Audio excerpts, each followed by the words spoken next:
aujourd'hui au Burkina. Parce qu'on tue des terroristes, droits de l'homme, Traoré à la CPI.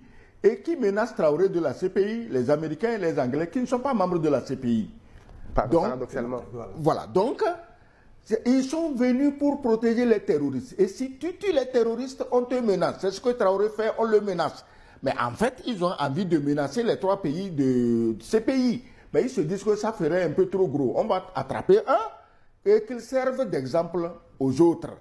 Mais les pays africains, écoutez, Gilles, si nous étions des gens sérieux, si les Africains à la peau noire n'avaient pas le cerveau noir et qu'ils réfléchissaient comme il faut, l'installation d'une base militaire dans un pays de la CEDEAO, par exemple, devait être réfléchie au niveau de la CEDEAO.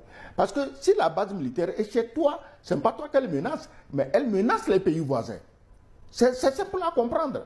Même l'Union africaine, si c'était un regroupement d'Africains, au lieu d'être quelques petits lave-vaisselle des puissances occidentales, mais l'Union africaine aurait dit non, on ne peut pas mettre des bases américaines sur le continent africain sans que l'instance qui coiffe les Africains ne dise un mot. Mais aujourd'hui, tu as un petit pays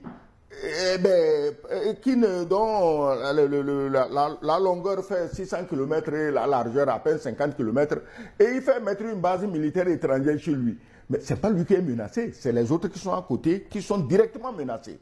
Donc, dire aujourd'hui que bon, si on quitte le Niger, on va aller en Côte d'Ivoire, mais la Côte d'Ivoire va les recevoir parce qu'elle sait que ce n'est pas elle qui est menacée. Ils viennent là-bas pour menacer d'autres pays. Et la Côte d'Ivoire, qui pour le moment croit faire une très bonne affaire en suivant cette voie suicidaire, mais elle se rendra compte un jour que les Blancs n'ont pas de sentiments. Je ne sais pas combien de temps il faut pour mettre ça dans la tête des Noirs, que ces gens n'ont pas de sentiments. On n'a pas encore d'éléments concrets pour dire que la Côte d'Ivoire veut recevoir cette base américaine. Ce qui est sûr, c'est qu'ils sont allés du côté du Bénin pour renforcer leur coopération avec Cotonou. Non.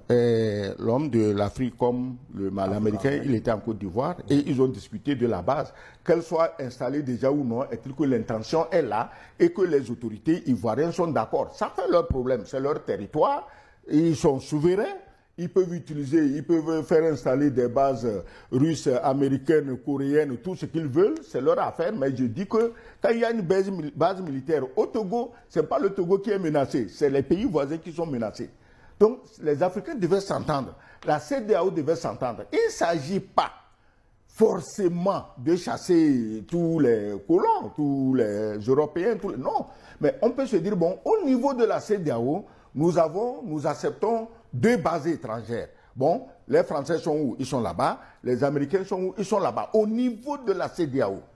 Comme ça, si ces bases-là veulent mal agir vis-à-vis d'un autre pays voisin, comme ce pays relève de la CEDEAO, je parle de la CEDEAO s'il existait,